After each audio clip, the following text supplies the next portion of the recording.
Flaminia Giacomini. Okay. So the topic of this session is low energy tests of gravity. So let's hear from Flaminia. Thanks, Sugato. And it's a real pleasure to be here at this conference, to be able to present this topic here. And it's also really nice to be back in Vienna with so many friends around. So first of all, I would like to thank the organizers for this great event. So this is maybe the last. So this is the last topic of the conference that we are going to talk about, and the last topic of the QISS collaboration that we're going to address in this conference. And this is basically related to the possibility of looking for quantum effects in gravity in tabletop experiments, where by tabletop experiments we mean experiments that we can do on a table in a laboratory. So compared to large-scale experiments like, for instance, LHC or like astrophysical experiments, these are very much scaled down in size. And what you do is to look for quantum effects when you consider a quantum source of gravity. So a quantum system that you put in a quantum state, and you look for basically the gravitational field that is sourced by this quantum system. So what can we observe? And I would like to focus my talk on two questions. So I would rather like to give you input for the discussion that will come, rather than really very specific, rather than really give a lecture on what we have done. So it's more looking towards the future. But to do that, let me just first set the stage. Many of you know that. So this is the most well-known protocol for looking for quantum effects in gravity. We call it gravitationally-induced entanglement, field-mediated entanglement. It has many names, QGMM, and people call it in different ways. So the story of this field is actually quite old.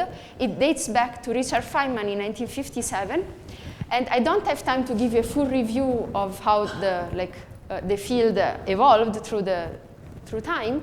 So I will just focus on one recent proposal from 2017 which Sugato authored, where we consider two sources of gravity, this blue source and this red source.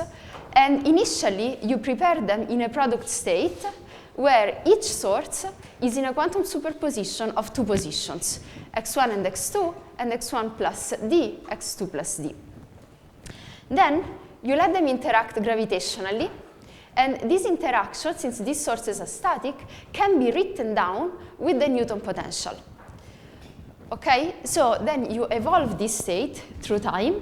You can use the Schrödinger equation to evolve the state, and then after some time, you want to measure what the state is.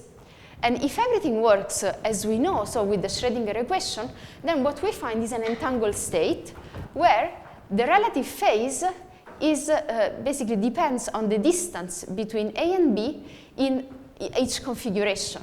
So basically, it's the Newton potential. And now we have a theorem in quantum information that is the LOCC theorem that states that local operations and classical communication cannot generate entanglement. And so what they concluded in this paper is that if you apply the LOCC theorem to this situation, and you assume that gravity mediates entanglement, then gravity cannot be a classical channel, so it cannot be classical. So now, the community has focused in the past years to really check what exactly the implications for the nature of gravity of measuring of realizing basically this experiment is, and basically a safe statement that we can make is that the detection of entanglement and the fact that gravity mediates it is incompatible with general relativity. But now I want to look beyond. So we all hope there are many people at work to realize this experiment. We will see in the next talk that we have other proposals to hopefully make this more feasible. But I want to focus more on the theoretical side and see what's next. So hopefully we have things that we can do that beyond that, so if we want to boost the field forward, then we need more examples, we need more things to look for, we need connections with quantum information, with other fields. And so let me emphasize now two limits that this proposal has, which doesn't mean that this proposal is bad. This would be great to realize. But again, if we want to look forward, then we have to look for something that is more general or stronger. So if we want to really turn this into a field of research. So one aspect is that this phase is Newtonian. And so one criticism that has been raised is, well, if we have only a Newtonian phase, what do you want to conclude on the quantum nature of gravity? Because the Newtonian phase is not a dynamical degree of freedom of the gravitational field and is a limit of classical GR. So I don't need to go beyond classical GR to explain that phase if I only stick to the experiment. And the other thing I would like to focus on is the use of the LOCC theorem, which is great, I think, because it's, this whole field was born from really the interaction between quantum information and gravity. But can we really, strictly speaking, apply the LOCC theorem? Well, no, because the LOCC theorem relies on the tensor product factorization of the Hilbert space, which we do not have in gravity. So two questions that I will address is, how broadly can we test quantum effects in gravity in these experiments? And which quantum features of gravity can we observe? And the other one is, how is entanglement generated in a theory that does not have a space-time local tensor product factorization? And more broadly, can we generalize quantum information tools to gauge theories? And I will give you just two examples. So this is by far not exhaustive of what we can do. It's just two examples of the directions in which we can go. So let me start from the first question, and let me tell you a bit more about delocalized quantum sources. So this type of sources that we use in gravitational-induced entanglement experiments are sources that are in a quantum superposition of localized states. So basically states that have a very small width in position and momentum compared to the experimental resolution. So under these conditions, you can approximate these states are approximately eigenvalues of the 0,0 component of the stress energy tensor, where the eigenvalue is the classical energy density. And so now, which type of gravitational field is sourced by this configuration of matter? So to understand it, we can make an analogy with the harmonic oscillator with a constant force. And it's as if the quantum harmonic oscillator is the gravitational field, and the constant external force is this classical eigenvalue of the T00 operator. And now it turns out that if we want to know what the gravitational field is, we have to look for the ground state of that system. And it's a third-year calculation to show that the ground state is a coherent state that is displaced by some quantity, hi0, pi i0, where this pi i0, hi0 is the solution of the classical Newton's equation with the constant force. So what happens on the gravitational side? So we have to calculate it. And the way we calculate it is to use linearized quantum gravity. So basically, a theory of gravity to which all quantum theories of gravity at some point should reduce to. This is an effective theory, so it's not renormalizable, but it works for this regime. So what you do is to take the metric and expand it around Minkowski plus perturbation, and then only quantize the perturbation as a spin-2 field on Minkowski background. And then what you can write a Lagrangian, you can transform it, get a Hamiltonian, and if you want to look for the field that corresponds to the Newton potential, you look for the ground state. Why? Because we have no graviton emission in this case, so it's the lowest energy eigenstate. Then you remember that gravity is a gauge theory, so you also have to take into account these four constraints. So basically now it's an exercise to solve this set of equations. And you can, so I will not have time to explain you how this is done, but basically the result is that you have this state for the source plus the gravitational field, where alpha I is each state of the localized source, and hi is the state of gravity associated to the source, where if we didn't have a source, this would be, basically this Hamiltonian looks very much like a harmonic oscillator Hamiltonian, so it would be a coherent state centered in the origin, and with the source it's displaced, as we saw for the harmonic oscillator in the previous slide, by the solution of the Gauss law with a classical source. So basically the center is that is the one that dictates what happens. The center of the Gaussian is the one that dictates what happens in the interaction, is a solution of a classical equation. So you're basically superposing classical solutions. And then you need to do a little bit more work to calculate the interaction between two sources, but you find the Newton potential. So it is true that you have a state in a quantum superposition, but it's in a superposition of something that is like purely classical. So the question is, can we do more? And the answer is yes. And the idea how we can do more is very simple. So instead of considering this source that is localized both in X and in P, and for which basically in each state, alpha 1 and alpha 2, we get a classical source for all practical purposes for the gravitational field, then we can consider a more general quantum state that does not have this restriction. So this can be a wildly delocalized state, and where we can measure experimentally the quantum delocalization. And this is not a classical source. So far this doesn't tell us anything, but this means that we have to calculate to see if we can get any additional, more general effect. So let's do the same exercise. Let us still consider the same Hamiltonian, the same constraints, and let us solve it. So there is a slight technical difference, that is the fact that if we have two quantum delocalized sources, then we have to use a different basis to the one that we were using before, because the position basis is not a good basis to solve these equations. So basically, we will use the energy eigenbasis of the T00, and we will get an energy density that is local.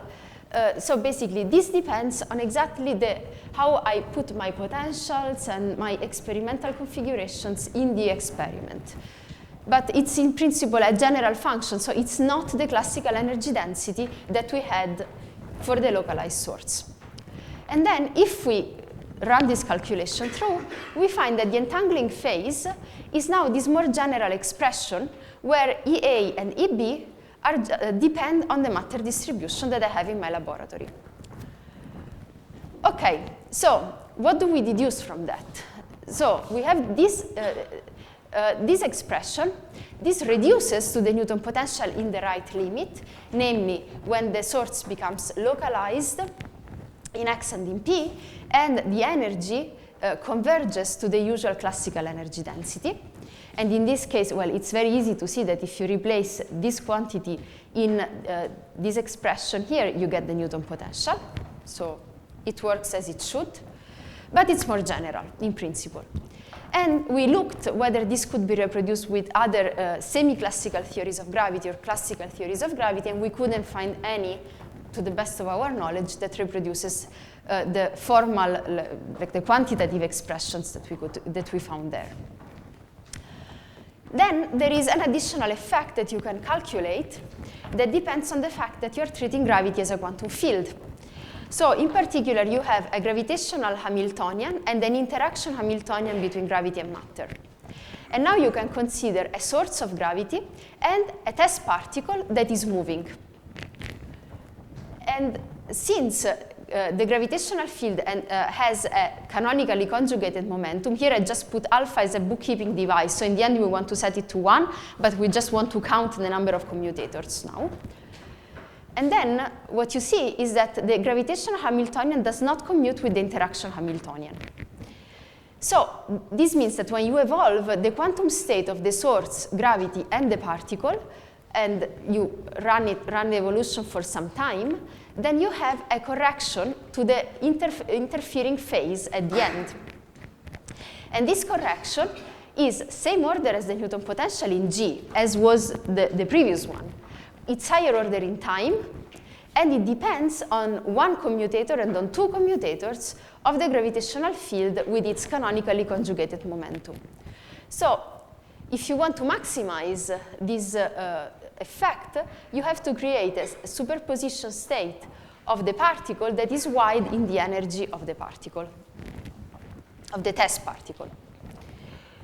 So this would be a stronger indication that gravity is a quantum field, because this is a direct consequence of the fact that you're treating gravity as a field. It's a quantum commutator structure. Okay, so now we only did static matter here, and it turns out that if you want to do something that holds for moving matter, things are much more complicated for technical reasons. So it really takes a lot of work to look at moving matter that sources a gravitational field and do the same trick. But this is something that we need to do because other effects could hide in a source that moves.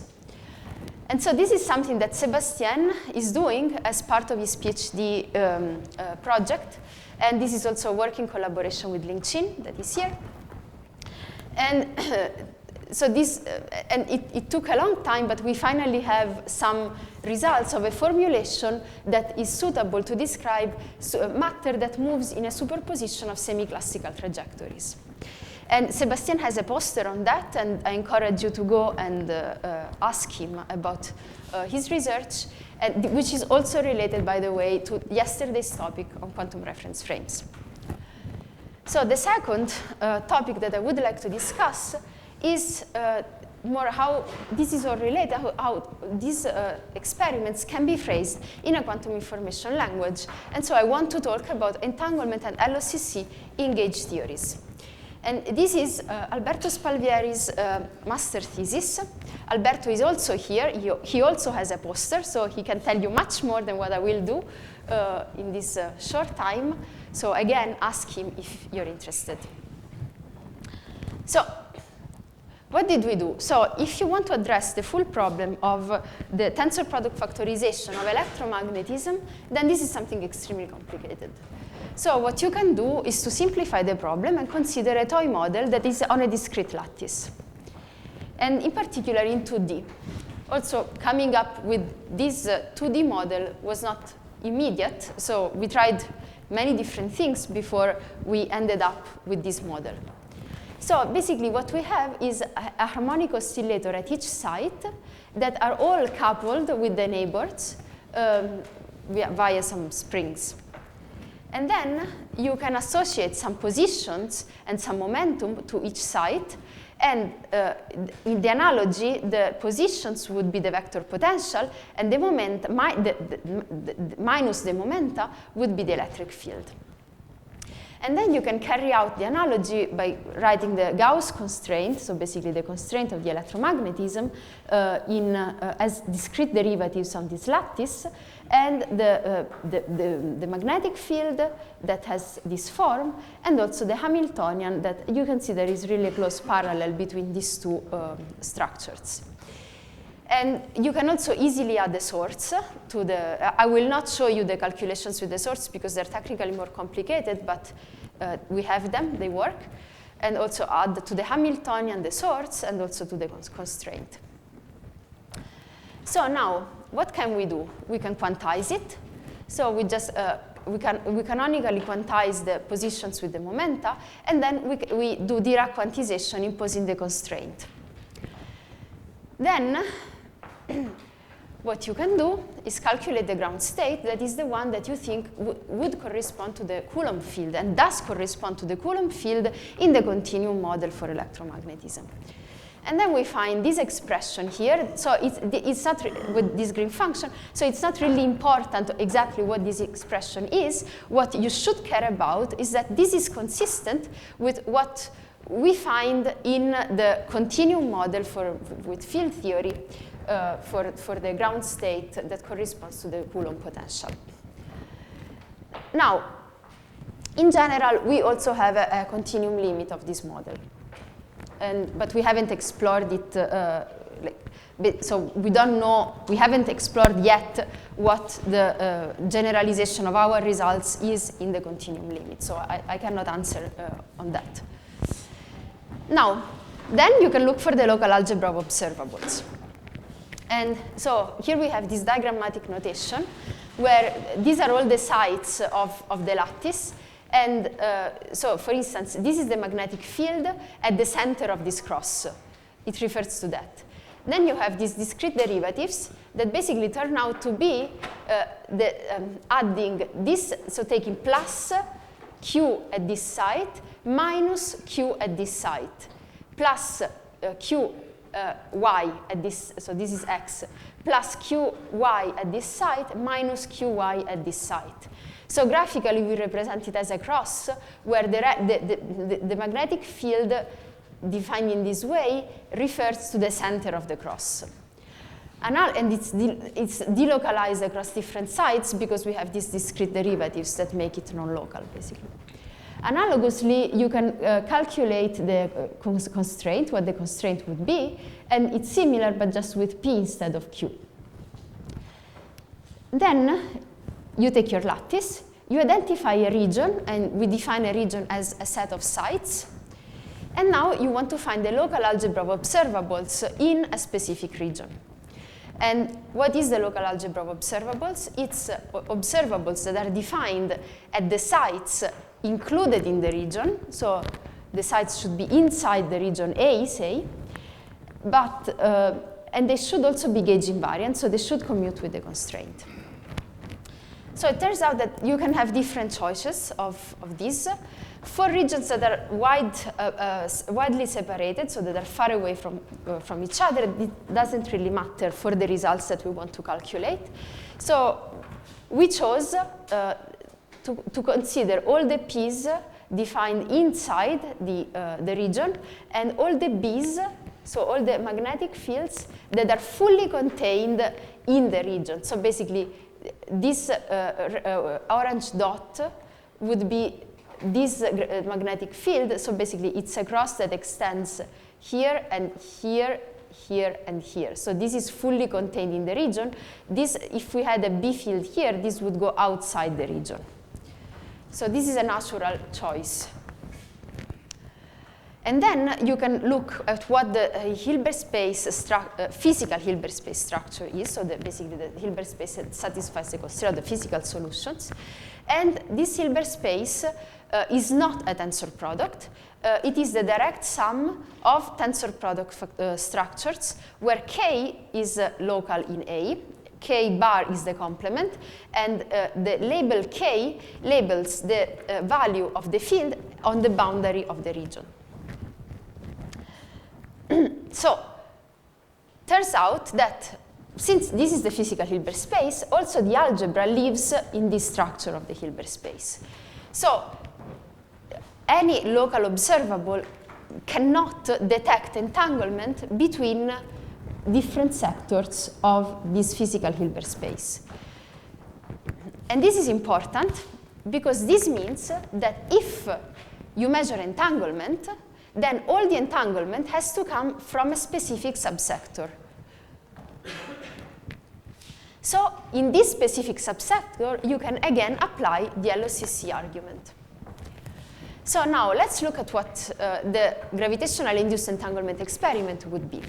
So initially you have two sources that are localized. So in this case, it's for the electromagnetic field, so sources of electromagnetism. You open the superposition, you have a transient phase, then you have a phase where they interact through the Coulomb potential, then you recombine the superposition, you wait long enough so that the field settles down and relaxes back to the ground state, and then you have localized sources and some state of the gravitational, or well, the electromagnetic field that would be again in the ground state. So now a question that has been raised for gravitational-induced entanglement is actually, but wait, we know that we have a wildly entangled state of the quantum field. So how can you be sure that the entanglement really comes from the interaction? So basically from the Coulomb interaction, rather than its entanglement that's coming from the quantum state of the field. And what you can do now is use a black box approach. So initially you have a state of A and a state of B that are localized, and a state of the field that is a mess. So it's extremely complicated, it's entangled, but it's some state. It's the ground state of the field that corresponds to the Coulomb interaction. And at the end, the field relaxes back to the ground state, so it's again the same state. It's important that it's the ground state. So it's again the same state that you have at the beginning. So the state doesn't change. So the amount of entanglement that you have is again the same. Then, in this new sense in which we define these local operations, we are only acting with local operations in A and in B. And finally, so if you have generation of entanglement, this entanglement cannot come from something that you did non-locally, cannot come from the ground state of the field, because this field has the same amount of entanglement at the beginning and the end. It has to come from either the transient phase that we cannot describe in the discrete model, because by definition in a discrete model you don't have this transient phase, and from the interaction phase. So, but it cannot come from the vacuum state of the field. So, this is basically everything that I wanted to tell you. And this is more, an input. So this is like, these are two results that are like, if you want, like first results, there can be much more. And there are many more questions than answers. But I think that they identify the two things that I believe are important. The first one is that if we want to boost this field forward, then we need to find quantum effects that can be measured in tabletop experiments in a broader way than what we have considered so far. And the second is that we have seen that quantum information tools would be extremely useful to solve open questions in this field, but the same moment we start applying these tools to gravity, we see that we cannot really apply them because we have a different structure. The quantum information tools are not immediately in the form in which we can apply them to these questions.